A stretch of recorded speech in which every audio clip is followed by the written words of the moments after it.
I'm Joshua Perbanek from Public Herald, and today for News Coup, we're talking with artist and activist John Nicholson, who was only last night released from jail after rappelling off the top of bleachers in front of the press box in the Carolina Panthers Stadium for Monday Night Football.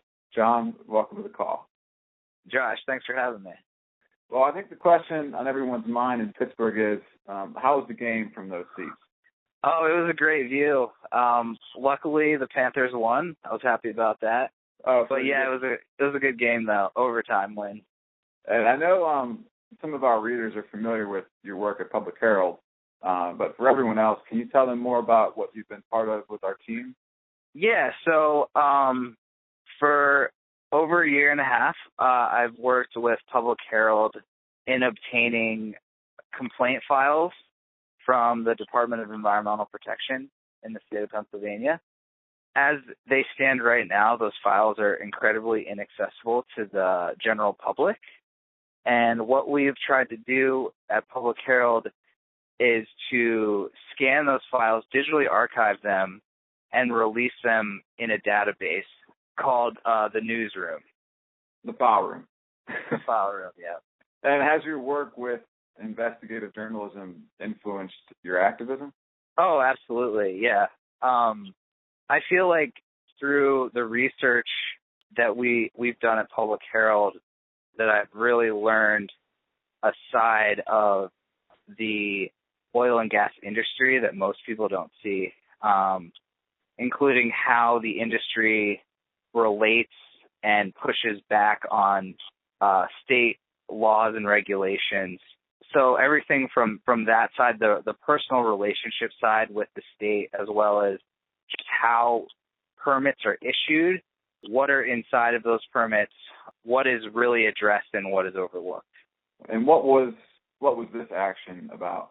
The banner drop that we did on Monday is related to a liquid natural gas, an LNG export facility that is currently under construction in southern Maryland, in Lusby, Maryland. The facility is called Cove Point, and it's a $3.8 billion, billion with a B, dollar project. It's the largest ongoing construction project in the state of Maryland. So I've seen pictures recently of the facility, and there's enormous cranes. I'd say more than 7, if not 10 different cranes on this site. And what is unique about this liquid natural gas facility that is being built, there's currently 27 liquid natural gas permits that are under consideration through the Federal Energy Regulatory Commission, FERC. And what is unique about this facility is that it's in a highly populated area. The facility lies in Calvert County, and the facility is on the edge of the county, and it's in the most populated area of the county. Well, how long did the action end up lasting?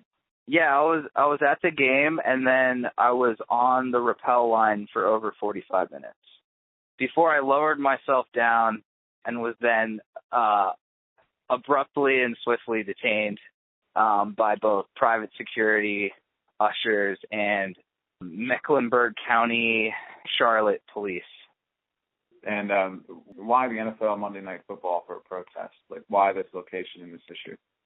So, as I stated before, this is a huge project, right? It's almost a $4 billion export project. And Dominion, the company that has owned this, what has been historically an import facility and a dormant facility since the 70s, Dominion Energy bought it in the 80s.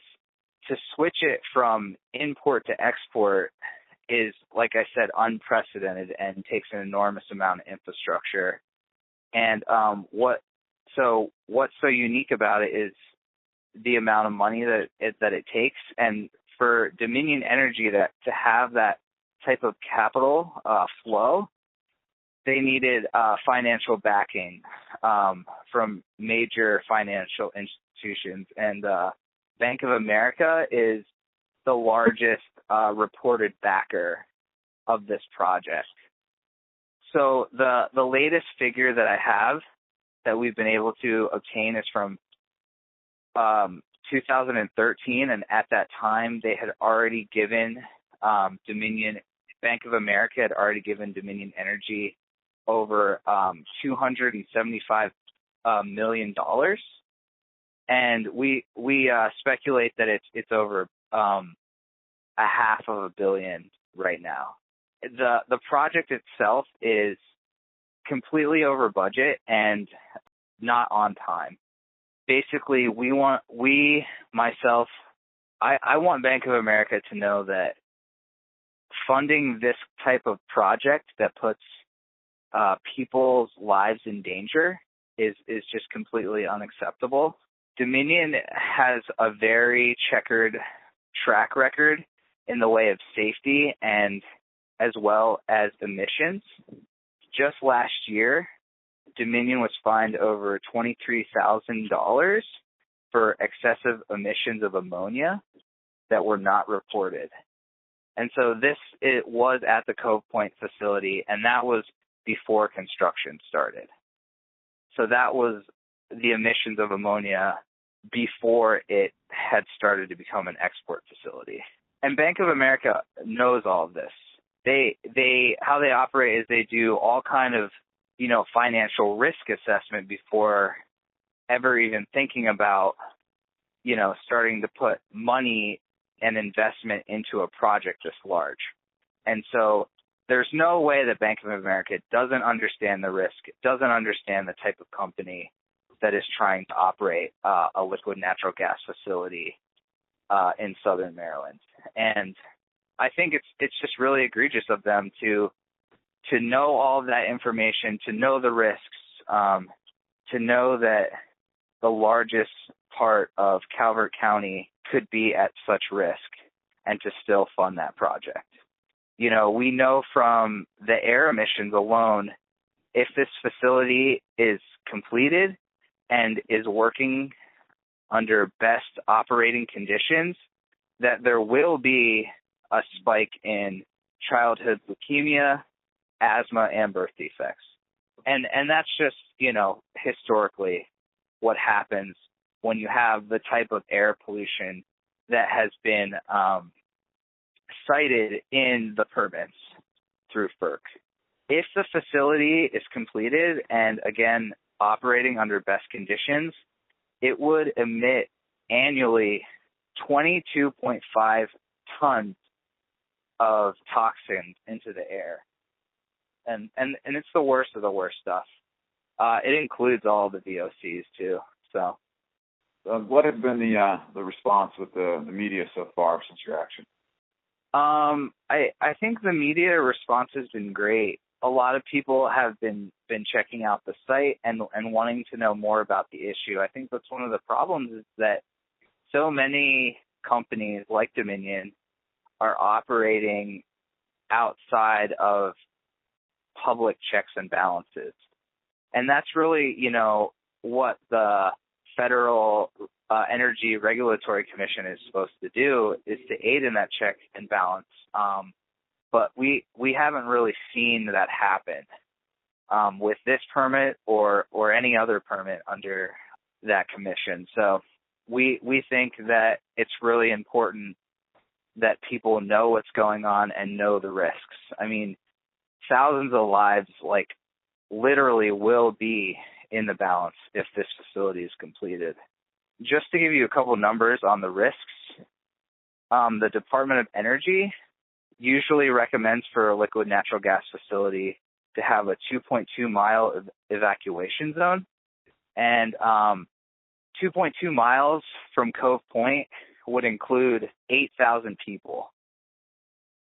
And the small town of Lusby, which only has one road in and out because it's on where the facility sits at the end of the road, 2,300 people would be in the instant incineration zone. In the permit, it talks about an 80-foot blast wall that is part of the permit and is under construction as we speak. A lot of people have speculated that that blast wall would not only make it impossible for people to evacuate if there was an emergency and they weren't instantly incinerated, but that blast wall would most likely also become shrapnel that could go into people's homes and further injure and kill people.